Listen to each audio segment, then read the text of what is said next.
Thank you, Mr. Chair. I'm obviously not voting on this as an alternate, but I do feel compelled to speak up because I, one, appreciate the RAC's comments. I think they're very good, and the time that was given and the thought that was given is very much appreciated. That being said, I completely agree with the authority that we gave the general manager in the last board. I think it's appropriate. The truth here is that we have a no-win situation. If we do this, we get blamed by some folks. If we don't do it, and the unthinkable happens, we get blamed by some folks.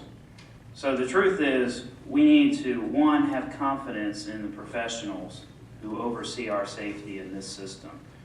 As Ms. Hewlett said, they have information that none of us are privy to.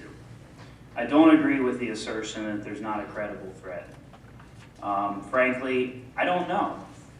That's other people's job to know that. And they have intelligence that's not readily available to the public. And darn it, when they tell me that there's a threat, I'm going to believe them, because I don't know otherwise. And the truth is, fundamental in our responsibility is to protect our passengers, and the folks who play the lead role in doing that is our police chief and our general manager, chief executive officer. And that's the reason why we gave them the authority to do this. Was it done perfectly? Perhaps not. Can we continue to communicate and bring this issue up in committees? Perhaps we should and we can. But the truth is, we're not always going to have the luxury of doing that. We have to be realistic. Threats come and go. When our public safety professionals pick up on some information and immediately need to put something into action to protect our lives, we ought to let them do it. And I know that may not be everyone's opinion. It's a tough thing to come to that conclusion. We have to balance a whole lot of things here, but I can't stress enough that in the law enforcement community, there's information that is not available to the public, and we need not second guess by making this motion. And I want to make clear, because the board has discussed this, and the intention of the motion is to begin to continue to have a conversation about the implementation components of this. It is not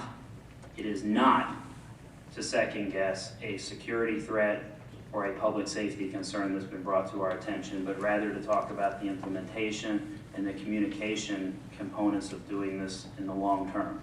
And I think that's an appropriate discussion to have, both from a customer standpoint, customer safety standpoint, and customer service standpoint.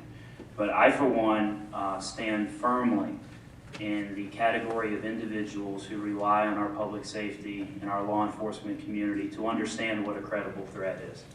And if they tell me there's a credible threat and they say they need to stand up an additional operation, I have a moral and ethical responsibility to the people I serve to do what I can to protect them from the unthinkable. And that's an imperfect situation to begin with. We need not make that more imperfect.